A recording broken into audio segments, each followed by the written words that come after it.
Welcome, fellow healthcare educators. I am so pumped to have you here for this explainer. Look, if you've ever stood at the front of a lecture hall, maybe a busy simulation ward, or even just a cramped little tutorial room, you know the pressure, right? That unique, heavy pressure of trying to pass on vital medical knowledge. Well, today, we are taking a look at the actual architecture of measurable learning outcomes. Okay, let's just dive right into this, because what we're going to explore today, it literally has the power to completely transform the way you design and deliver your teaching sessions. So let's talk about the elephant in the room. Why do so many of our medical teaching sessions just fail to stick? You know what I mean? We spend hours, literally hours, preparing our content, and yet the clinical symptoms of bad teaching are always exactly the same.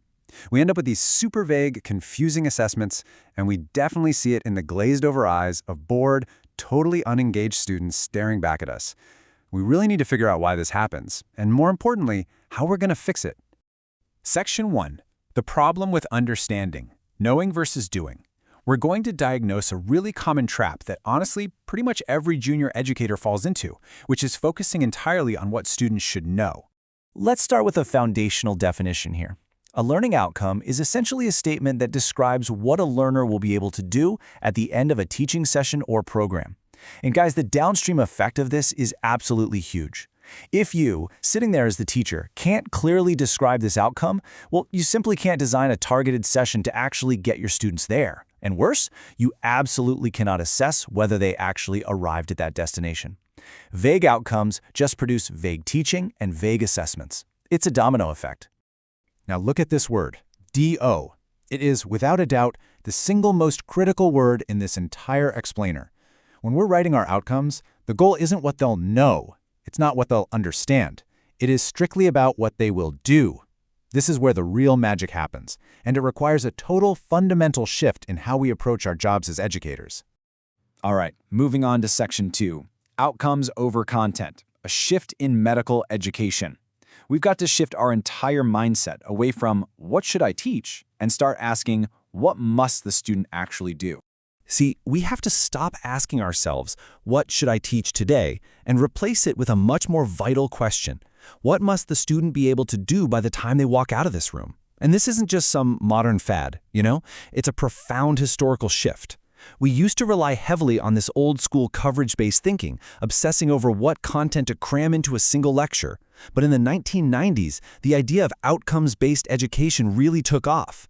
This was largely driven by Hardin, a leading figure over at the University of Dundee. Hardin made this incredibly powerful argument that learning outcomes should drive the entire design of a curriculum, not the other way around. And man, this sparked a total revolution, moving us right into outcomes-based thinking. It's no longer about the content we cover, it's about the observable actions our students can actually perform. Which brings us to Section 3. Use active observable verbs, ruling out the bad verbs. Let's step into the rule-out phase of our diagnosis and tackle the most common mistake we make when writing these outcomes. Okay, here's a list of subjective descriptors that we literally must abandon right now. Understand, appreciate, know about, be aware of. I mean, you'll see these everywhere, but they are just terrible for teaching. Why? Because they tell you absolutely nothing about what the student is actually going to do. You can't physically observe someone understanding something. You can't scientifically measure their appreciation. Because these verbs are totally unobservable, they completely ruin any chance of designing a valid, objective assessment. So, do yourself a huge favor and throw these out of your vocabulary immediately. Now, here is the ultimate solution. Active, observable verbs. Identify, list, explain, outline, demonstrate, compare, justify, design. Take a second to really think about these words. These are actions, right? These are actual things a student visibly does in the real world. If a student claims they've mastered a topic, you can literally hand them a pen and say, okay, list them. Or put them in a sim lab and say, demonstrate it for me. These are things you can actually test. This right here is the absolute bedrock of measurable education.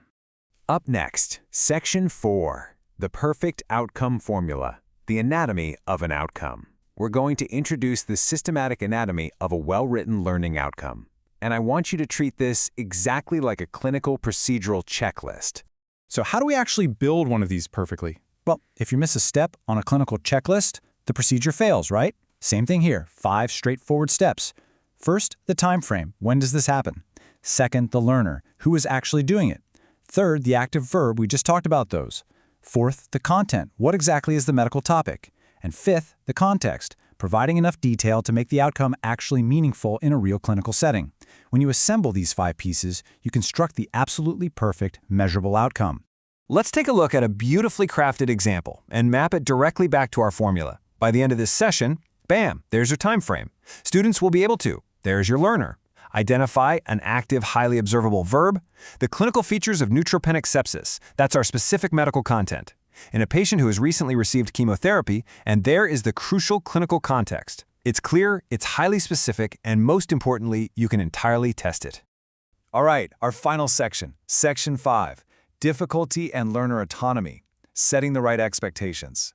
We've got our formula, but now we need to calibrate it to the actual human being sitting in the room with us. Because, look, a formula in a vacuum just isn't enough. The really crucial point here is matching the outcomes difficulty to the specific level of the learner.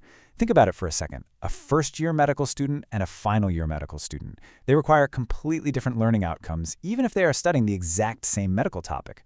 If you design an outcome at the wrong level, you trigger those exact clinical symptoms of bad teaching we talked about earlier. If it's too easy, it completely bores the students. If it's too hard, it just overwhelms them. And actually, the active verb you choose in your formula, that's what dictates this level of difficulty. Which brings us to a second and honestly heavily overlooked purpose of learning outcomes. They aren't just for us as teachers to design our assessments, they actually set clear expectations for the students themselves. As this quote notes, when a student knows exactly what they are supposed to be able to do, they can self-assess their own learning, identify gaps, and take responsibility. This is the whole concept of learner autonomy. It empowers the student to take charge of their own progress, and it is a massive central driving value in modern medical education. So, as we wrap up today's explainer, I want to leave you with this somewhat provocative challenge. Think about the very next teaching session you're scheduled to deliver. Really look at your slides, look at your notes, and ruthlessly evaluate them. Strip away all that subjective fluff about understanding and appreciating. Ask yourself honestly, at the exact moment this session ends, what will your learners actually do? Thank you so much for joining me on this journey through measurable outcomes, and I'll catch you in the next explainer.